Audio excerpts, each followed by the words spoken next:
praegu oleme, ongi siis Naaritsa nii-öelda paljunduskeskus.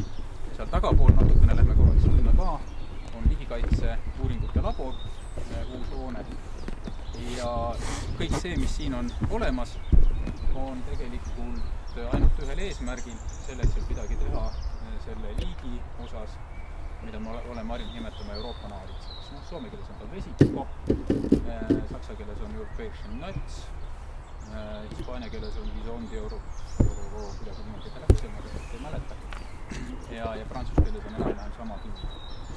Ja miks me nüüd selle naaritsaga nii suurel määral siin oleme tegutsenud tegelikult alates seal aastast kuskil 80, 83, 84, 5 on tegelikult sellepärast, et nii kummaline kui see ka pole, naaritsa on hetkel kõikidest ohustatud pisikiskjatest maailmast ilmselt kõige ohustatud. See on siinsamas Euroopas.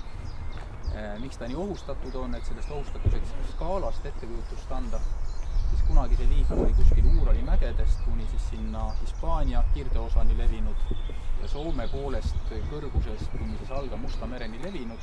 Ja praegusel hetkel on pilt nii, et jah, Hispaanias on kuskil alla 500 looma looduses. Prantsusmaale täpselt ei tea, aga on mingeid arve pakutud välja 200. Rumeenias kõige elujõulisem populatsioon on kuskil 1000 isendit, 1000-1500. Ja Venemaal täpselt ei ole teada, vahepeal tundus, et üldse ei ole, aga nüüd Põhja-Kaukaasiast mul üks hea kolleeg saatis video, et on tõesti olemas. Aga Venemaa häda on see, et on võimalik kuidagi fikseerida olemasolu, aga tema kaitseks midagi teha on väga raske ja tegelikult ka väga raske on toetada nende tegevust seal. Lihtsalt need poliitilised ja administratiivsed barjäärid on nii võimsad. Ja siis Eestis on praegu Hiiumaal see uus looduspopulatsioon. Kui suur ta on, viimased aastad me oleme ütlenud, et kevadel on selle populatsioon kuskil seal 30-80 looma, mis tähendab, et sügisel siis, kui loomad on palju, nende ulatub ta kuskil 150, võib-olla isegi 200-ni välja, mis on tegelikult väga väikene populatsioon.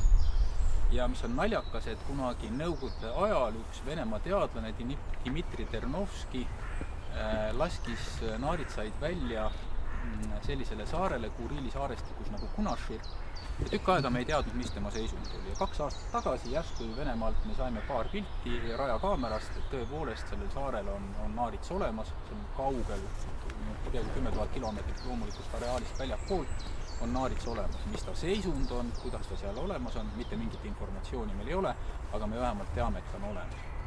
Nüüd selle naaritsa kadumisest, et miks ta kaduma hakkas, esiteks on loomulikult see nahk, see on see põhiline teema. Ja kuidagi me oleme harjunud mõtlema, et naaritsa nahk on läbi aegade olnud selline väga oluline ülikute jaoks ja kandmisel. Aga kui me vaatame Vene ülikuid, siis Vene ülikutel ei ole kunagi naaritsa nahk olnud midagi erilist. Sama väärtusega nagu tuhkru nahk. Soobel, jah, see oli oluline.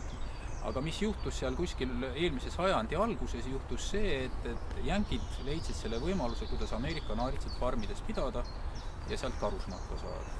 Ja siis, kui see karusnahk läks hinda, nagu kulla hinda peaaegu, siis tegelikult tekkis ka siin tahtmine kangesti siin Euroopas seda raha teenida.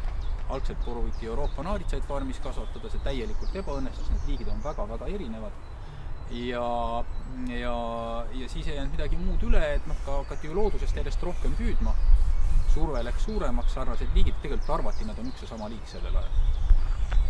Ja paljudes kohtades see naarits hakkas kaduma, pluss peale see oli sama aeg, kus hakati väga intensiivselt tegema maaparandustöid, need väga paljud elupaigad kadusid ära, siis küttimissurve sinna juurde ja siis kuna tundus, et need naaritsa populatsioonid looduses on halvad ja farmis on vaja pidada, siis toodi ta Euroopasse farmidesse, lasti ka loodusesse, näiteks Venemaal lasti neid Euroopa naaritsa elualale mingi 40 000 looma, väga suur kogus.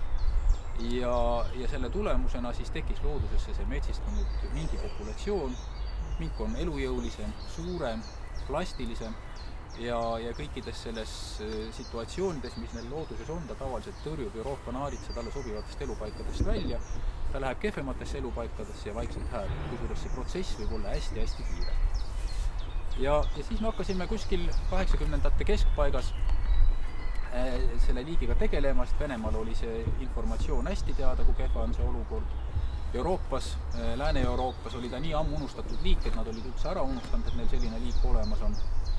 Ja esimene asi oli siis muidugi, et selgeks teha, mis on Eestis olukord. Ja siis me tegime esimesed uuringud, mis on Eestis, püüdsime ka Eestist loomi, siis me hakkasime katsetama, kuidas neid tehistingimustes pidada, omades kogu aeg mingit mõtet, et äkki saab neid ühel hetkel kuskil lahti lasta. Ja alguses muidugi see ei tulnud üldse välja, sest nad ei tahtnud paljuneda sellest. Aga tasapiisi igast aastast tuli natukene rohkem kogemusi, ikka rohkem teadmisi, kuidas seda looma paljundada. Ja praegu enam-vähem regulaarselt me neid loomi paljundame, meil on selline programm olemas, mida nimetatakse Euroopa EP-programm, mis on Euroopa ohustatud liikide paljundamise programm, kus on siis Tallinna Loomaaed, Tallinna Loomaaed on koordinaator minu isikus, Kristel, keda te olete võib-olla näinud siin, heledapealine tütarlaps on suguregistri pidaja, ta siis kogub andmeid, kes kellega on paljunenud, ja meil on tegelikult kõikide loomade päritolu teada. Tegelikult juba 19. sajandi lõpus kõik informatsioonid, mis on naaritsa paljundamist, meil on selles andmebaasis olemas. Ja nüüd selleks, et otsustada, kes peaks paljundama, siis põhiline idee on see, et me suudaksime selle siin oleva populatsiooni ja teistes loomades oleva populatsiooni geneetilist materjali võimalikult säilitada. On päris keerulised arvutiprogrammid, mis annavad siis meile teada, et see isane ja see emane, et neid me peame paaritama, et saada järglasiks, et see geneetiline materjal järgmistesse põlvkondadesse lähevad. See on muidugi see, mida meie tahame. Aeg-ajalt naaritsatel on omad arvamused selles suhtes ja need ei ühti meie arvamustega paraku. Ja nii see on nüüd käinud pikka aega juba. Kokku on loomaaedades Euroopas kuskil 250-300 looma, 250 võiks öelda, 200-250 ja meil siin on umbes 100 looma, nii et valdav enamus tehistingimustes peetavast naaritsa populatsioonist on tegelikult siin.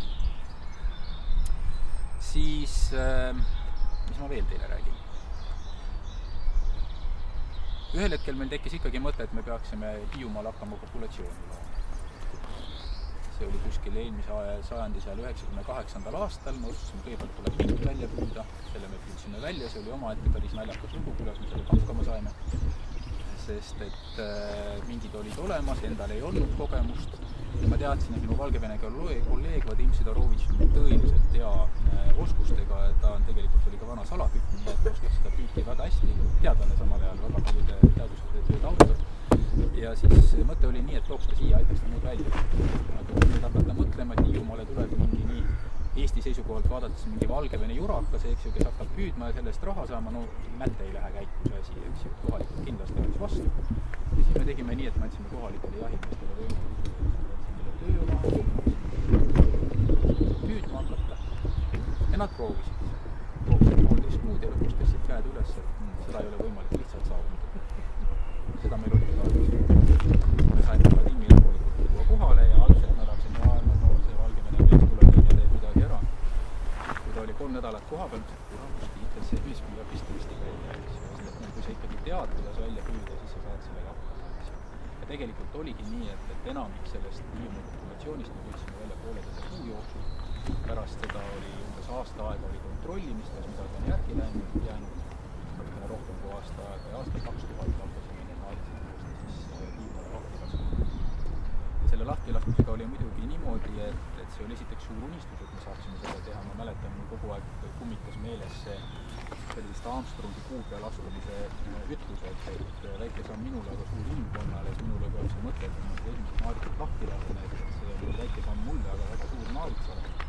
Lasime need esimesed loomad välja ja siis tegelikult selgus suur tõsiasi, et ühte looma loodusest välja püüda on märkimisväärselt lihtsam kui looma tagasi.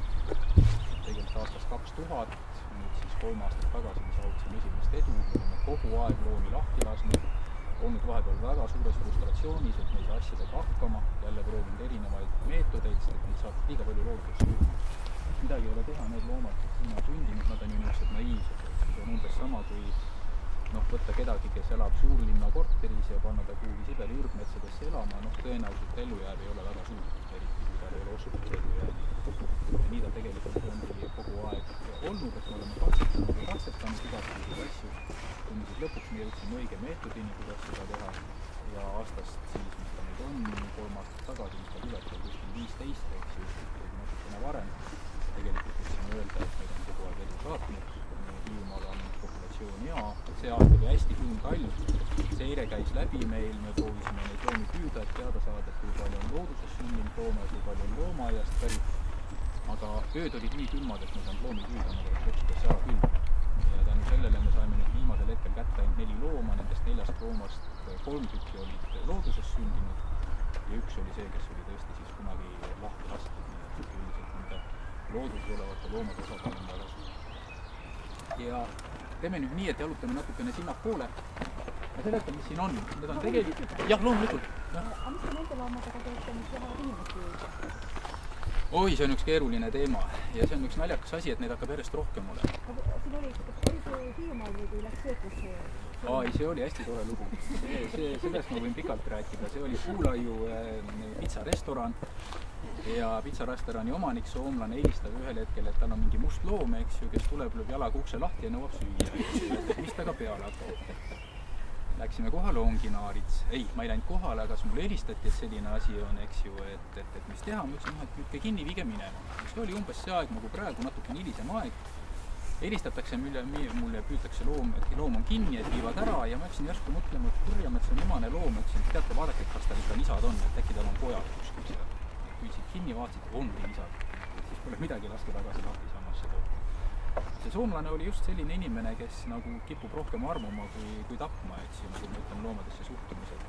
Ja siis lõpuks oligi niimoodi, et tal oli see pitsabaar, seal oli selline väikene nagu, kuidas öelda, kaiser suurte kividega, nende vahel oli naarits oma poegadega ja kui tal tühjaks läks, siis ta läks kööki lihtsalt. Sellega oli igasuguseid naljakaid asju, kus ta rääkis, kus nad olid teinud seal, kuidas see oli, peedikastmega maheveise kotletid, mis ta oli eelmisel õhtul valmis teinud, järgmisel hommikul hakkas tegema, vaatas, et kotlettidest oli ainult paar tükki järgi jäänud, ülejäänud oli naarits kõik me mõtlesime, et kui see nii-öelda, mis see toiduamet või kes iganes on, seda teada saada, et siis on jama, aga see soomlane oli nii mõistlik, ta nagu naaritsade peal, see oli nii tore. Kuna soomlastel enam naaritsaid ei olnud, siis tal tekkis uus asi, et tulid soomlased bussidega ja nõudsid naaritsat näha. Tekkis ka vastu.